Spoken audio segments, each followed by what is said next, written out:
Hey guys, and welcome to In the Trenches podcast with your hosts Carson, Shipp, and Tanner Strauss, where we talk all things that happen in the college sports world. And with the end of March coming up, we have madness in the near future. So before we get there, we have to go over the conference tournaments to see kind of where the seeding is going to place all of the big teams that we think are going to be mainly in the mix. Of course, the mid-majors, this is their time to shine and win their conference tournament, earn a bid to the... Can I stop you for just 1 second, Car? Yeah. What team really let me down this weekend? Dude, I was going to ask you first things first. I know you're a big Texas fan.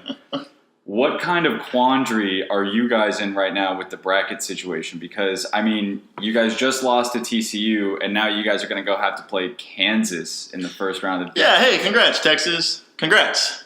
Here's Kansas for you. I mean, Texas can beat some pretty big-name teams, though. I mean, they beat UNC. They beat Kansas, you know. They have the ability. It's just... You know, are they gonna? Is Shaka Smart gonna allow them to? I don't know. Is Shaka Smart going? Is he gonna call a timeout with 4 seconds left? It's the most outrageous thing ever. When we're down by 1, I tell you what, man. Texas really did come out probably one of the weekend's biggest losers. They were a huge bubble team. They're sitting at 16-15 right now. And most years, they wouldn't even be considered a bubble team. The only reason why this year they are is because leagues like the Pac-12 and the Big East are having down years. Man, and the so, Pac-12 trash. You know, if you're 16 and 15, and if you have wins against North Carolina, Kansas, you know, and whoever else you want to throw in as a good win in there, you know, cool. So that's what's really keeping Texas alive. I think that they have got to beat Kansas, and they might even have to go on and beat the winner of Texas Tech and Oklahoma if they want to. That's a rough draw. Texas Tech potentially, and the winner of Oklahoma and West Virginia would be the other end of that game. But so they might have to win 2, but Kansas, if they can at least beat Kansas, that'll at least help them. So obviously we know Texas has a lot to prove up in the upcoming conference tournaments, but what about teams like TCU or teams like OU? We talk a lot about how OU usually is losing this time of the season and not trending in the right direction, to whereas other teams aren't, and it usually costs them spots. What do they need to do this weekend? I mean, what do you see for them? TCU helped themselves by beating Texas. Joe Lunardi, who literally has a PhD in bracketology, said that TCU, as of Saturday, before they beat Texas, were one of the last 4 teams, or the first 4 teams out. First 4 teams out. And now that they had beat Texas, they are back in the field, and they got a good draw in this tournament. They have to play Oklahoma State in the first round, and I think if they can beat Oklahoma State, no matter what the result is against Kansas State, I think TCU will find themselves in the field. As far as Oklahoma goes, OU, for whatever reason, loves to struggle in the month of February. If Ron Kruger can go out and beat Bobby Huggins in the first round, and if they can either keep it really close with Texas Tech in that quarterfinal game against Tech, and beat Tech, I think they can clinch it. If they keep it close, then I still think they're alive, and they should be able to watch Selection Sunday with a lot of nerves, because I still think if they lose a close game, they're in it.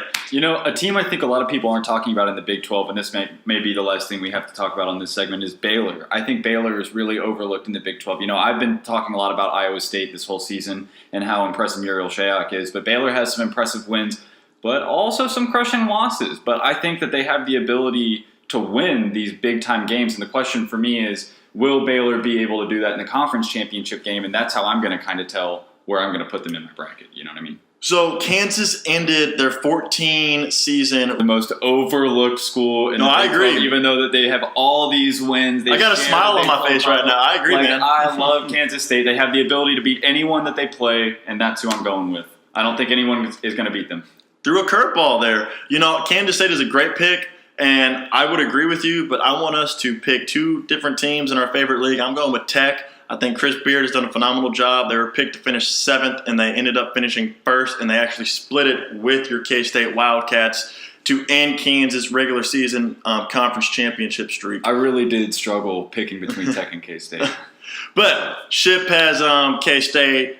Strauss is going with Texas Tech. Let's move on to the Big Ten here. This is a more interesting conference to talk about. A lot of, teams that feel like they could still get in if they, win a couple of games. For example, Indiana, they kind of made a late season run. They could, who knows? They're probably going to have to win at least 2 to 3 games, though, in that Big Ten tournament that's absolutely for sure. to be considered. But Carson just threw me a curveball by picking K-State, and I'm fixing to throw you guys a curveball. This is a team that has been slept on all year. Don't do it.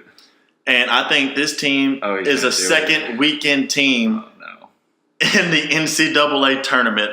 The Iowa Hawkeyes will win the Big Ten in college basketball this year. They will win the Big Ten tournament. They'll get it done. They're going to surprise some people. I don't believe you. And I've been very vocal about that for quite some time. You know how many years I believed you when you told me you were going to pick a perfect bracket?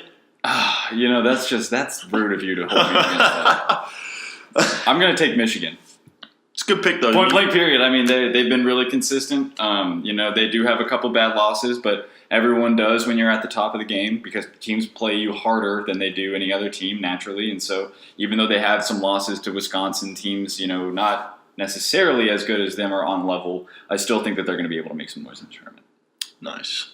And they have a pretty decent draw. So there's the Big Ten for you. Okay, cool. Here's the ACC. Here's a little bit more exciting conference. Of course, they have one of the most exciting players in all of college basketball who is supposed to return at some point in the ACC tournament, obviously being Zion Williamson. We'll see if Coach K is just saying that or we'll see if he actually returns.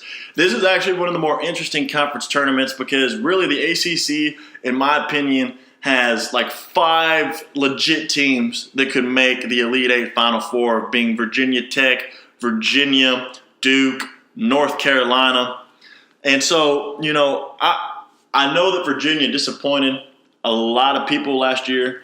After winning the ACC tournament, they won the ACC conference tournament and got the number 1 seed, and they literally made history the next weekend. They made history next weekend. The worst kind of history possible. And they were the first 1 seed to lose to a 16 seed. So I understand if people don't want to trust them. But Tony Bennett, look at his track record. He does good, at least in the ACC tournament. I'm picking Virginia to win this. But also, do not sleep on teams not only in their conference tournament, but in the big dance itself. Don't sleep on Florida State. That was the team I forgot to mention earlier. And Virginia Tech. Buzz Williams, the head coach for Virginia Tech, is one of the most underrated coaches in all of college basketball. He is phenomenal. He's very good. But Carr? First of all, only my mom calls him Carr. Let's get that straight right now. That's not up for grabs. But I got to take UNC. I think UNC is just like Michigan in that sense that they have the ability to beat anyone. We talk about competitiveness in certain conferences like the Big 12. I think the ACC is one of those 100%. Where through and through it's an extraordinarily competitive conference. So you'll see teams split a lot of series with other teams. I think UNC has a really impressive resume wins against Duke. First of all, they swept Duke. Even though it's without Zion, whatever, they still have 2 kids that are going to go to the NBA in the first round. Oh yeah, and Coach K. Yeah, I don't want to hear. They're playing with 3 lottery picks, and then you take Zion away. Guess what? You still got 2 lottery picks. But even teams like Syracuse and Louisville are able to take games from these high-level teams, and I think UNC is just one of those teams that has experience from senior leadership, and they've been there, done that, and I think they're going to get it done. Yeah, Luke May, he's a great guy. He's a great leader. Of course, he's that guy that hit that game-winning shot in the big dance. Yep. I want to say it was against Kentucky. It was against Kentucky, but did lose to the Wildcats the year before. They did, so they got revenge on them. But that's a good pick. So you're picking North Carolina to win the ACC conference tournament. That's right. I am picking the Virginia Cavaliers. Okay, we're gonna move on. We got a lot of things to talk about in the SEC here. First off, let's kick it with LSU. We're gonna start off with LSU. Yes. They have the number 1 overall seed in the SEC tournament. However, what does it mean? What does it mean? They lost Will Wade to the FBI probe scandal. He got caught up in doing some dirty recruiting. So LSU has suspended him indefinitely. You can say what you want about his business, but the whole dirty recruiting thing, he's still a good coach. There's a reason why LSU had the season they did this year. Of course, maybe say the same for Rick Pitino. But of course, maybe that ties into his dirty recruiting, and maybe that's why he was able to get these studs to go to LSU. But that's why the FBI is investigating it, and not me. So, but LSU, Will Wade, good basketball I got coach. The mental image of you investigating this. Yeah. But they got a bad draw, in my opinion, because they got to play the winner of Florida and Arkansas. Yeah, that's rough. And you know them Florida boys, if they're on with the three-point shooting, they're going to make it rain triples. And Florida's a team that really clicked on at the right point in the season because they were on pace to miss the dance, and they have now reestablished their whole season, and they are more in the picture. If you can get a win against Arkansas and maybe keep it close, I think they're going to probably beat LSU, though. I mean, people don't understand how good of a coach Will Wade actually was. I mean, let's think about LSU here for a second. Where have they been in the last few years of basketball? Yeah, after Shaq left, that was it. And now, I mean, the last time I remember them being relevant was when they had Glenn Big Baby Davis back there. Oh, yeah, that's true. But they are literally the number one overall seed in the SEC conference tournament. So that says something about the job that Will Wade has done from getting dubs. Yeah, I mean, that's part of the job. You got to get dubs. But I think that takes a big hit, right? Like, that has to affect the players some sort of way. I hope it doesn't. You know, I really wanted to pick LSU as the winner of this tournament before this whole Will Wade thing happened. And I was in the same boat as you. And now I can't because I don't know what kind of team LSU is going to be after this huge scandal, especially with the season heating up as it is. So there's a lot of teams that still have a lot left on the table in the SEC, have a little bit left. They could climb in the seedings if they do well in the tournament. South Carolina, too, they're sneaky. They're about 500, I think. And they ended up having a pretty decent draw in the SEC if they tournament. win 2, maybe more games, they could find themselves dancing, too. But I'm going to go ahead and let Carson share his SEC conference tournament winner. Kentucky. What happens if Kentucky wins the SEC tournament? What do you think the reward's going to be? Probably a number 1 seed. I'll tell you what the reward's going to be. They're going to get to play the winner of our little weak-ass conference tournament winner. The Southland Conference? Yeah, they're going to get to play the winner. They're going to be like, poof, here you go, 1 seed. Poof, Southland, here you go, boom, 16 seed. Oh, my gosh. Kentucky's a good pick, though, and I think that I'm going to go vintage. This is a guy who's been around for a while. Of course, Cal Perry's been around for a while, too. Yeah. He used to coach my favorite team, took them to the Final Four and to the Elite Eight a few times. I'm going Rick Barnes and the Tennessee Volunteers down up there in Knoxville, Tennessee. This is a team that split. They split with Kentucky. They lost in Baton Rouge in a heartbreaker. They beat Kansas. They beat Marquette. They beat a lot of good basketball teams, and they finished with the number 3 overall seed. Kentucky finished with the number 2 in the SEC. Tennessee, I like their draw, though. They're away from the South Carolinas and the Floridas, whereas Kentucky. Yeah, Kentucky got a tough draw. Kentucky, they have to play. They will play the winner of Florida and Arkansas. And yeah, that's great. I'm pretty sure that's going to be Florida. Let's be honest with you. I would not want to see Florida in the second round. No, I don't want to see Florida in the second round either. But in the big dance too. In the first round, I don't want to see Florida. Yeah, Florida is a team. If they get in. I hope the committee puts the Gators in, regardless of how they show.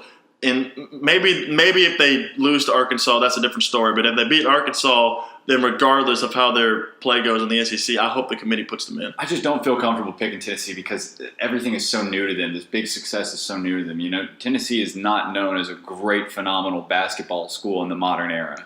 Right. Now, they had a pretty solid season last year, but they did choke kind of in the – I want to say necessarily choke, excuse my language there, but they did have a really good regular season, and they did unfortunately let a lot of bracket, participants down. But, it happens. What a great show. I had a lot of fun just dissecting all these different conferences. We wish we could talk about your Pac-12 and Big East. Maybe Big Sky, Southland, but you know what? Big 12, SEC, ACC, Big 10, there we go. We hope you guys enjoyed the show. Again, my name's Tanner Strauss. I hope you guys tune in next week. We'll talk about the big dance. Get your dancing shoes on. Thank y'all for tuning in. Come back next week.